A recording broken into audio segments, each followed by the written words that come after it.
കേരളത്തിലെ മുസ്ലിം രാഷ്ട്രീയത്തിൽ ഏറെ ചലനങ്ങൾ ഉണ്ടാക്കുന്ന ചർച്ച ചെയ്യപ്പെടാൻ സാധ്യതയുള്ള ഒരു പരാമർശം നടത്തിയിരിക്കുന്നു മുസ്ലിം ലീഗിൻ്റെ സംസ്ഥാന ജനറൽ സെക്രട്ടറി PMA സലാം. ഇന്ത്യൻ എക്സ്പ്രസ് ദിനപത്രത്തിന് നൽകിയ ഇൻ്റർവ്യൂവിലാണ് അദ്ദേഹം ഇക്കാര്യം പറഞ്ഞിരിക്കുന്നത്. എന്താണ്? കേരളത്തിലെ സമസ്ത അതുപോലെ തന്നെയാണ് കേരളത്തിൽ പ്രവർത്തിക്കുന്ന ജമാഅത്തെ ഇസ്ലാമിയും എന്ന്. അദ്ദേഹത്തിൻ്റെ വാക്കുകൾ ഇങ്ങനെയാണ്. ചോദ്യം: what is the relationship between Muslim League and Jamaate Islami എന്നാണ്. അതിന് PMA സലാം നൽകുന്ന മറുപടി അതിങ്ങനെയാണ്: Jamaate Islami is a religious organisation like Samastha. അവർ association is with Welfare Party which is recognised political party under the Election Commission എന്ന് പറയുന്നു. ആദ്യത്തെ വാചകമാണ് ഏറ്റവും പ്രധാനം. Jamaate Islami is a religious organisation like Samastha എന്ന് വെച്ചാൽ സമസ്തയെ പോലെയുള്ള ഒരു സംഘടനയാണ്, ഒരു സമുദായ സംഘടനയാണ് ജമാഅത്തെ ഇസ്ലാമി എന്ന്. സമസ്ത എന്ന് വെച്ചാൽ കേരളത്തിലെ ഏറ്റവും വലിയ മുസ്ലിം സമുദായ സംഘടനയാണ്. മുസ്ലിം സമുദായത്തിൽ നിരന്തരമായി ഇടപെടുന്ന സംഘടനകളിൽ ഒന്നാണ് സമസ്ത. സമസ്തയ്ക്ക് രണ്ട് വിഭാഗമുണ്ട്. ഒന്ന് ജിഫ്രി മുത്തുക്കോയ തങ്ങൾ നേതൃത്വം കൊടുക്കുന്ന EK വിഭാഗവും മറ്റൊന്ന് കാന്തപുരം AP അബൂബക്കർ മുസ്ലിയാർ നേതൃത്വം കൊടുക്കുന്ന AP വിഭാഗവും. AP വിഭാഗവും EK വിഭാഗവും തമ്മിൽ താരതമ്യം ചെയ്യുമ്പോൾ വലിയ ശക്തി EK വിഭാഗമാണ്. ഈ EK വിഭാഗമാണ് മുസ്ലിം ലീഗിൻ്റെ ശക്തി. മുസ്ലിം ലീഗ് നിലകൊള്ളുന്നത് സമസ്തയിലെ EK വിഭാഗത്തിൻ്റെ മുകളിലാണ്.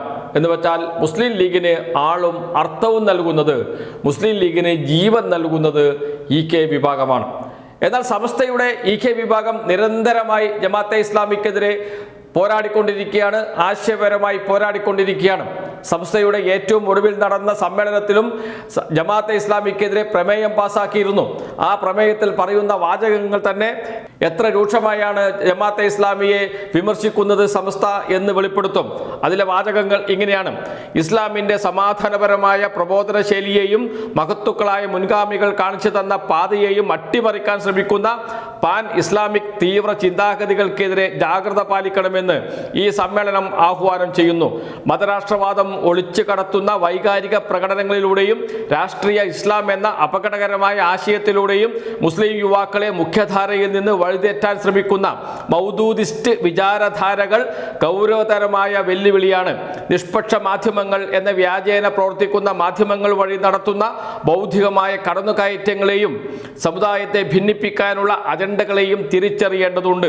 അഹ്ലുസുന്ന വൻ ജമാഅത്തിന്റെ പൈതൃകമായ സഹിഷ്ണുതയും സൗഹൃദവും ഉയർത്തിപ്പിടിച്ചുകൊണ്ട് ഇത്തരം വിഘടനവാദ ചിന്താഗതികളെ ആശയപരമായി പ്രതിരോധിക്കാനും സമുദായത്തിന്റെ തനിമ നിലനിർത്താനും എല്ലാവരും രംഗത്തിറങ്ങണമെന്ന് സമസ്ത 100ാം വാർഷിക സമ്മേളനം ആഹ്വാനം ചെയ്യുന്നു. എന്ന് വെച്ചാൽ മൗദൂദിസ്റ്റുകളായ ജമാഅത്തെ ഇസ്ലാമിയെ ഒരു തരത്തിലും വെച്ച് പൊറുപ്പിക്കരുത് എന്ന് പറയുന്നു. ചുരുക്കത്തിൽ സമസ്ത അത്രമാത്രം എതിർപ്പ്, ആശയപരമായ എതിർപ്പ് ജമാഅത്തെ ഇസ്ലാമിക്കെതിരെ സമസ്തയിലുണ്ട്. സമസ്ത ജമാഅത്തെ ഇസ്ലാമിയെ എതിർക്കുന്നത് ആശയപരമായാണ്, അതിലൊന്നും തർക്കമേയില്ല. എന്താണ് ജമാഅത്തെ ഇസ്ലാമി എന്നും ഈ പ്രമേയത്തിൽ കൃത്യമായും പറഞ്ഞു വെക്കുന്നു.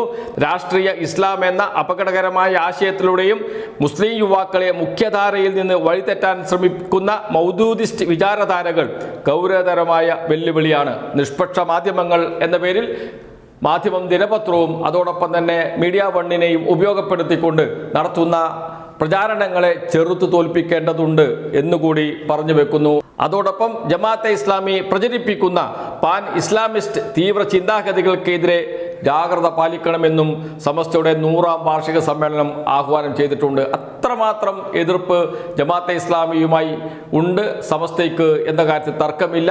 അപ്പോഴാണ് സമസ്തയും ജമാഅത്തെ ഇസ്ലാമിയും ഒരേപോലെയാണ് എന്ന് PMA സലാം പറയുന്നത്. സ്വാഭാവികമായും കേരളത്തിലെ മുസ്ലിം രാഷ്ട്രീയത്തിൽ വലിയ ചർച്ചകൾക്ക് ഇടയാക്കുന്ന ഒരു പ്രസ്താവനയാണ് ഇപ്പോൾ PMA സലാമിൽ നിന്ന് ഉണ്ടായിരിക്കുന്നത്. PMA സലാം നേരത്തെ പറഞ്ഞതുപോലെ മുജാഹിദ് വിഭാഗത്തിൽപ്പെട്ട ആളാണ്. അദ്ദേഹം നേരത്തെയും സംസ്ഥയ്ക്കെതിരെ ഇത്തരം പ്രസ്താവനകൾ നടത്തിയിരുന്നു. അത് വലിയ ചർച്ചയായി മാറുകയും ചെയ്തിരുന്നു. PMA സലാമിൻ്റെ പല പ്രസ്താവനകൾക്ക് എതിരെയും സംസ്ഥാന നേതൃത്വം രംഗത്ത് വരികയും ചെയ്തിട്ടുണ്ട്. പിന്നീട് മുസ്ലിം ലീഗ് നേതൃത്വം ഇടപെട്ട് പ്രശ്നങ്ങൾ ചർച്ച ചെയ്ത് പരിഹരിക്കുകയാണ് ചെയ്തത്.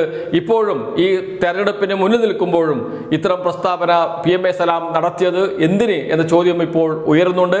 ജമാഅത്തെ ഇസ്ലാമിയെ കൈവിട്ട് സഹായിക്കുന്നതിന് വേണ്ടിയിട്ടാണോ, അതല്ല സമസ്തയെ ഒന്ന് ചൊറിഞ്ഞു കളയാം എന്ന് വിചാരിച്ചിട്ടാണോ എന്ന ചോദ്യവും മുസ്ലിം സമുദായത്തിൽ നിന്ന് തന്നെ ഉയരുന്നുണ്ട്. സ്വാഭാവികമായും മുസ്ലിം സമുദായത്തിനകത്ത് വലിയ ചർച്ചയായി മാറും ഇക്കാര്യങ്ങൾ എന്നതിൽ തർക്കമേയില്ല. സംസ്ഥയ്ക്കെതിരെയുള്ള പരാമർശം, മുസ്ലിം ലീഗ് സംസ്ഥാന ജനറൽ സെക്രട്ടറിയുടെ പരാമർശം സ്വാഭാവികമായും തെരഞ്ഞെടുപ്പ് കാലത്തായതുകൊണ്ട് തെരഞ്ഞെടുപ്പ് വിഷയമായി മാറാൻ സാധ്യതയുണ്ട്. മലപ്പുറത്ത് അത് മുസ്ലിം ലീഗിന് വലിയ തിരിച്ചടിയാകാനാണ് സാധ്യത.